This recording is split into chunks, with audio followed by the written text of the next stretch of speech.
Welcome to another episode of Rational Discourse Weekly. This is episode 21, filmed on Monday, May 13th, 2013. I'm William Garrison. And I'm Mike Aune. And this week we talk a little bit about the respect that religion deserves or doesn't deserve, based on conversations we've had with people in the past and ongoing conversations. Yeah, and then we kind of dive into when you start to disrespect religion, or at least criticize it, or anything like that. How blasphemy is a very prickly topic, and how dangerous things like blasphemy laws and the concept of keeping religion off the table is to open discourse in a free society. So stay tuned.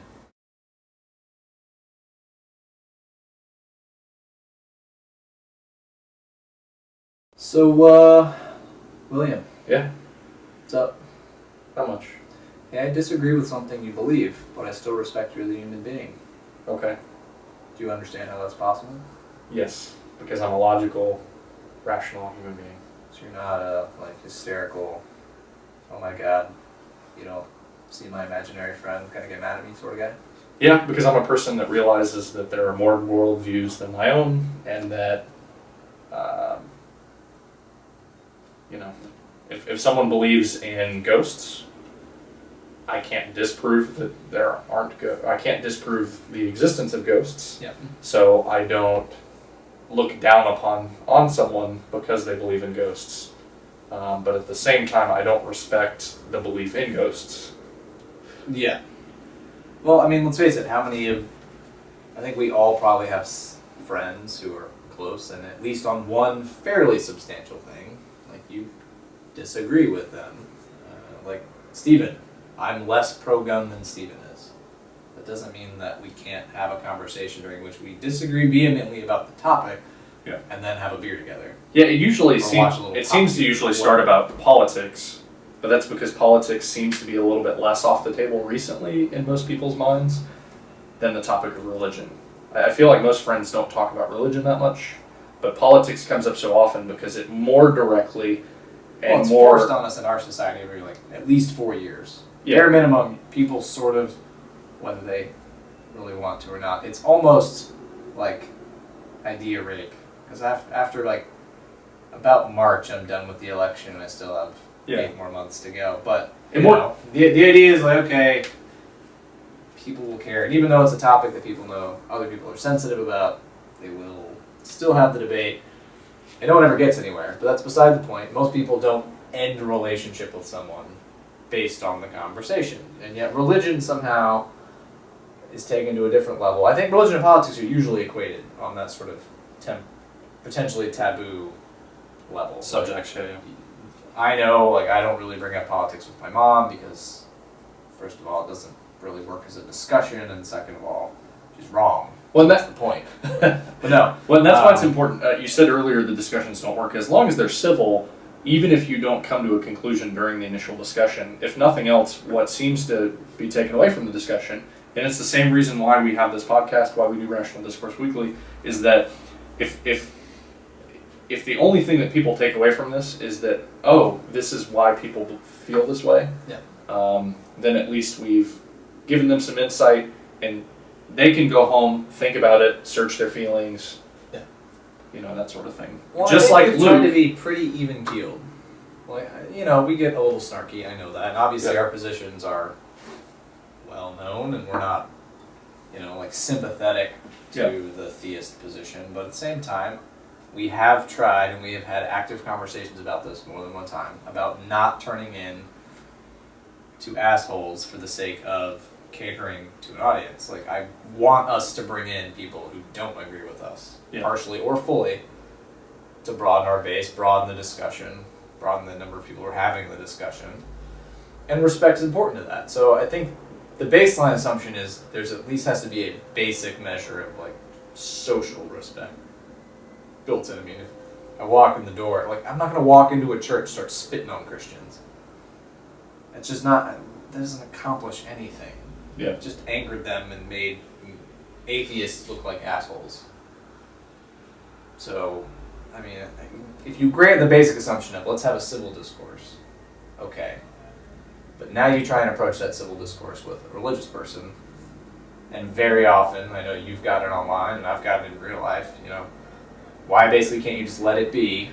Why can't you just respect my beliefs, respect my religion? And as you pointed out earlier, ideas don't deserve respect. We respect people, but we don't necessarily respect people that don't deserve respect. But again, that's like free speech. It's people are deserving of respect. Right. In a sense. Things like religion. Religion is an idea held by people. It's not. It's not meaningless in the abstract. Yeah, and so that's what you have to take into account when you're talking about respecting someone's religion, or what they're really saying is when you're like, I wish you would just respect my religion. They're not willing to have it challenged, questioned, and to me, I don't claim to know, but it feels like that they're not 100% solid in their beliefs. Because I feel like if there was a worldview that you held, or you believe that the Earth is, is in orbit around the sun. If someone said, no. If they're still like geocentrists and know that the sun rotates around the Earth. If I was in the mood to have a conversation, I wouldn't stop the conversation there. I would listen to what they had to say. I would and then just destroy it. It'd have to be amazing evidence, for me to even contemplate it. But that's just. But that's because that people have felt that. Stephen Colbert there. For those who don't Oh, know that. nice. Did you do that? You just now picked up that? Well, yeah, you had to say where it was from. Yeah. Ching, ching, ching, ching. I'm doing a poor representation of it, but it is one of the most amazing things I've ever seen. So you just learned something good if you're not a Stephen Colbert fan. Go look it up. Nuclear Explosion, Stephen Colbert. It's like 45 seconds long, and it's a mimed nuclear explosion. He's a good actor. Mwah! For Beautiful. sure. Anyway, to your point. So you sit down, you have a conversation, you listen to their points, and then you proceed to try and move forward. And if both people are genuine about their commitment to the discussion, you're at least going to hear the other side out. That's the respect. So, no, don't get me wrong, I'm not going to force a conversation on someone. So if you're like, I don't want to talk about it, I'm going to go, fine, I'm not going to pressure you into the conversation. But if you're willing to talk about it, and then when challenged, you throw up that stone wall, what you're saying is, I don't like this. I don't want you to touch on that. Or it's basically like sacred ground. You can't tread there. My religion, it deserves respect, and you just need to leave it be. Well, especially when your religion is impacting the world in which I live. No, if you're willing to engage in it, or in a more abstract way, like politically. Yeah. So there are religious groups who are backing certain candidates. Well, I have absolutely every right to push back against that religion or those religious beliefs, whether it's via the political candidate or the groups who back them, because now you're entering a sphere where that will impact me. It's no longer personal. And so it's going to continually come up. The criticism and the conversation is always going to be pushed back out there. And it's up to us to, I think, make a stand for the other side, but to do it in a way that doesn't alienate people automatically. Because as soon as you're an asshole, you're just dismissed. Well, he's just an asshole. Doesn't matter what he said. What I think is important is that we don't, all the atheists out there, all the non-religious, secular, agnostic, whatever you want to call yourself, that you approach the conversation and the discussion and the segmentation is, atheism isn't this exclusive club that you have to act a certain way or do something a certain way or feel a certain way in order to be, included as a part of. It's, you can believe it. You can believe in ghosts. You can believe that the sun rotates around the earth and still be an atheist. They're not mutually exclusive. Yeah. Like as we pointed out in at least one article and at least one podcast, atheism is the tiniest descriptor. Right. It says one tiny thing about a person. Now, to many people, the thing that it's talking about is big, i.e. God. It's a big deal to them. If there weren't people for whom God was a big deal, he would be no deal to me.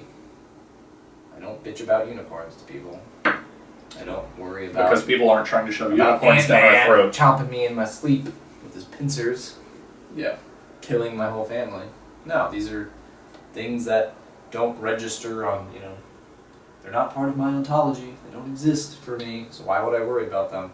But since it does matter to other people, it's going to come up, and now I have to care because of the force this idea has, which, I mean, it's scary when you realize this is an idea that in many parts of the world, if you criticize it, like, it's just automatic jail time, death.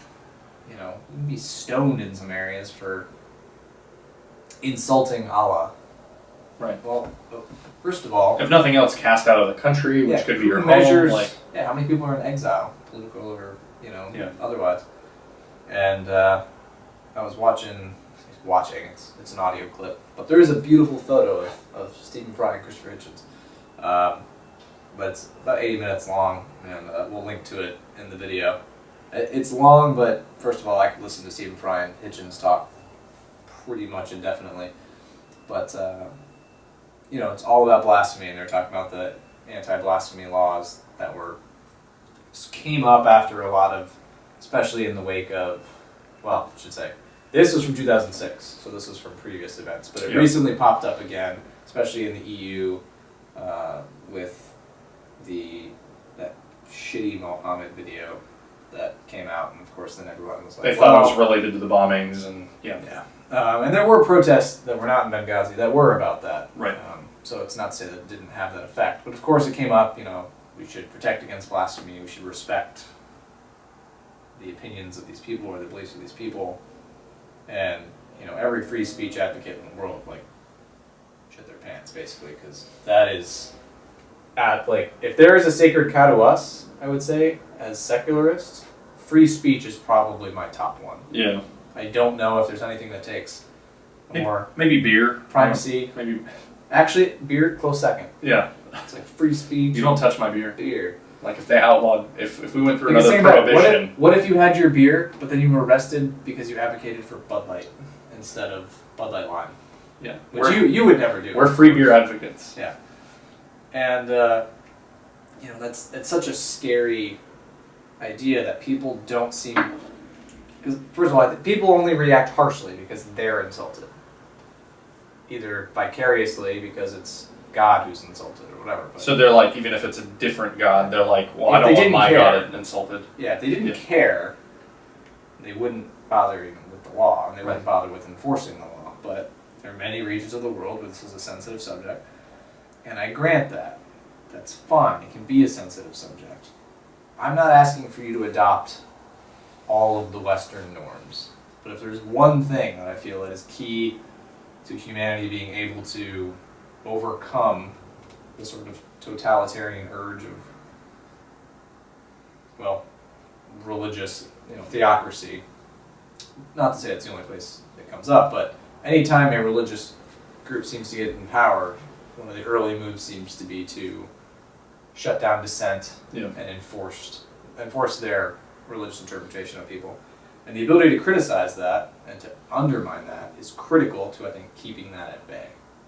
And I think that's why it was so important. The founding fathers in the U.S. had come from a country, or their fathers or forefathers had just come from a country that had gone through a horrible civil war between, Cromwell and the Royalists and stuff, and it was largely inspired by religious differences. There were tensions between Catholics and Protestants that went back and forth with basically each king.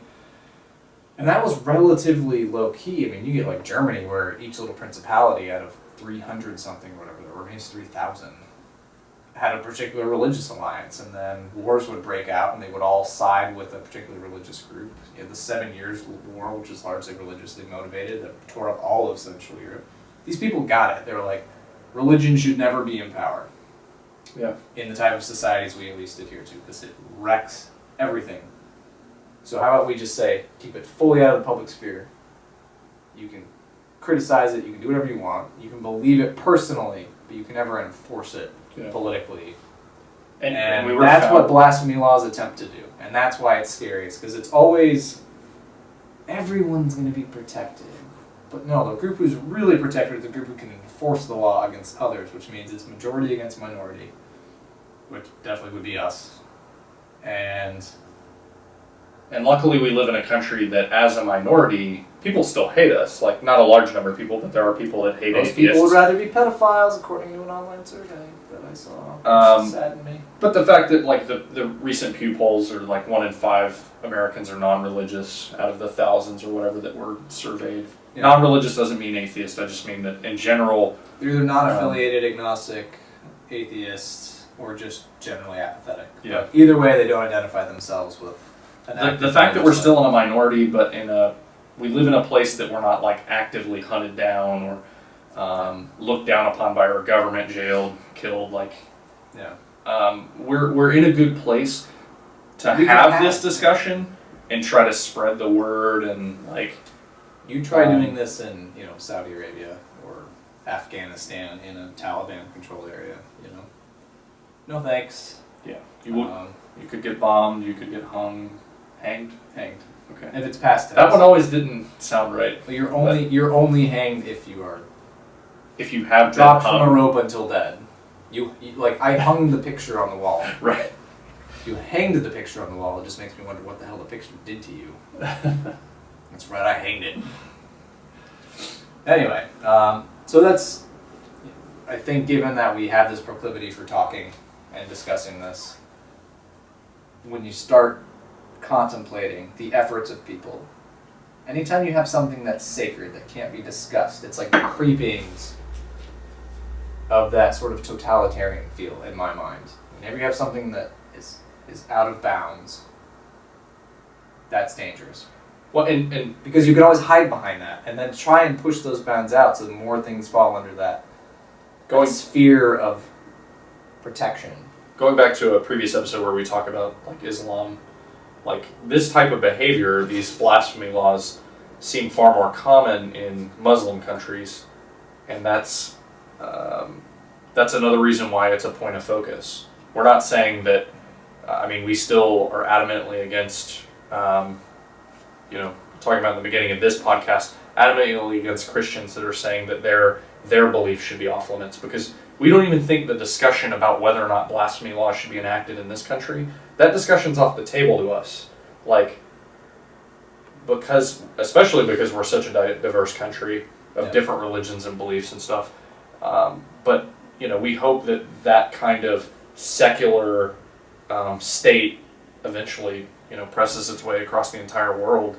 Most European countries are secular, at least as far as the way they're run from a government perspective. Yeah. Best defense for all religious persons and non-religious persons, irreligious persons, is a secular state. Because realistically, there's only going to be one religious power in charge. So you should be terrified as a Muslim, as a Buddhist, as a Jehovah's Witness, if Southern Baptists ascend and manage to basically have a Southern Baptist theocracy. Because you're going to be on the out. If that power ever shifts, if there's a war, if there's an exodus of people leaving the country, whatever, and that the power shifts to another religion, suddenly you're in the minority, and you have basically no protection if you're in that theocracy. Yeah. If you're in a secular state, pretty much anyone with any religion, unless it's like a religion for pedophiles or something, like, your religion is essentially protected from a political standpoint or from the state, but again, we don't think we don't think that religion should be protected from criticism. Persecution, yes. Criticism, absolutely not. Right. Because, to be frank, if your idea can't hold up to some basic criticism, then it's a bad idea. There's a reason in science you have peer review and you have the whole idea of like a hypothesis, which facts will either prove or disprove. It's like, here's the framework, and if everything I come across is ripping holes in that framework, well, then it's a bad framework, and you toss it out and you try something else. Science... You don't say, no, look, phlogiston, which is like the ethereal stuff that like made fire, I think. Oh, okay. Like, oh, well, no, it's a really good theory, though. I really like it. I just feel like we should not talk about it. Let's not explore the chemical characteristics of oxygen mixing with a fuel source. Yeah, it works right now. Let's not touch it.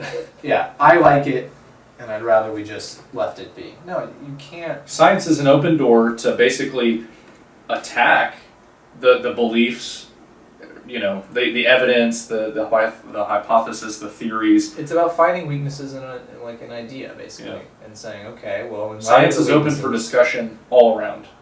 Yeah. Well, there are no sacred cows in science, in a sense. Now, you get ideas that are sort of inherently protected. So right now, general relativity is really protected. People aren't going to mess with that unnecessarily. So generally, yes, there is sort of a fault tolerance that can be built up. So like this one fact doesn't seem to fit with this theory that's been working for 90 years. Well, you don't immediately throw out the theory. You do work around that. Well, no, you try and figure out what does this fact mean. Right. In light of a theory that seems to You work. try to connect them for variances and. Yeah. Now things will eventually be overthrown if enough stuff gets thrown at it. In theory, which is good. Which is different than a theory. Science is an ever-growing, ever-evolving thing. Well, yeah. Set of ideas, set of logic. Religion, to us, It's static. is more a or less. static, outdated piece of literature that basically has giant holes in it that we attempt to. You know those people who take like Fight Club way too seriously? That's what religion is for us. You are the Tyler Durdens of the world. We get that you have a point. We think your point's kind of bad. And we wish you'd stop punching people in the face. Or blowing up all financial institutions, plunging all of Western democracy into, political and financial chaos. But that's the level we're at. So when we're attacking your idea, understand it's not sacred to us. And the fact that it is sacred to you is not enough to disallow me from talking about it. Again, you're basically saying my imaginary friend shouldn't be made fun of. Free speech is awesome because it works in all directions. Like, I have the right to speak my mind. You have the right to not listen. You have the right to speak back. You have the right to be like, miracle, bitch, and then suddenly like, Jesus comes from on high, and I go, well, I was wrong. Alright, so let's take some DNA samples, make sure if he is human or if he has no DNA, like what's going on in there. Oh god, he's a zombie. And that's how the world ends. You just bite someone. Yeah, he's patient zero. Yeah, Jesus is patient zero. He is the first That's zombie. the title of this episode. Jesus is patient zero. Yeah. I like it. Anywho. But yeah, so that's sort of our stance on it. Whenever these blasphemy talks come up, and it's a little dated right now because most of that did sort of get quietly pushed aside last year. But we feel in like light of that good video, which again I will link you to, and it's 80 minutes, but it's worth listening to in my opinion. Just because again, Stephen Fry and Christopher Hitchens, fun to listen to in my humble opinion. But yes, blasphemy, totally on the table. There are no sacred cows, because if there are sacred cows, it just leads to worse problems. You being slightly offended on behalf of the guy I don't believe exists is not enough to disallow me from talking about it. Yeah, and that should be it. So, I suppose that's it for this week, huh? Yep. Yeah. Good times. There will have been a new article last Friday, 4 days ago, whenever this posts. Anything else? Anything new? Anything on the Twitters? No, I haven't had a lot of discussions recently, but Pretty quiet. if you're interested in Magic, I'll have another draft up a few days after this, or no wait, No. a few days before this posts. It's in the editing stages as this films, so No. keep a lookout if you're interested in Magic. We like to play every Wednesday, and when I think about it or if I have the time, I film it, us playing in real life, because there aren't as many videos of that as there are people playing online, and it's fun to watch. So. Anyway, if you're not interested in that, one thing I've been meaning to ask, and keep failing horribly to do so, is I would like book report requests. I want a book that maybe you'd be curious about my thoughts, or you haven't gotten to it, and you don't have the time, and you want maybe to have a once-over on it, see what the gist is. I am going to steal back God Is Not Great from this guy. So you can reread He's it. never going to finish it. Well, right now I'm trying to hit up the sort of the more popular ones, just because I think more people would appreciate them. But I do want to then push out and stuff that's maybe a little more abstract or maybe a little more highbrow in its criticism. It's not just like a polemic like God is not great.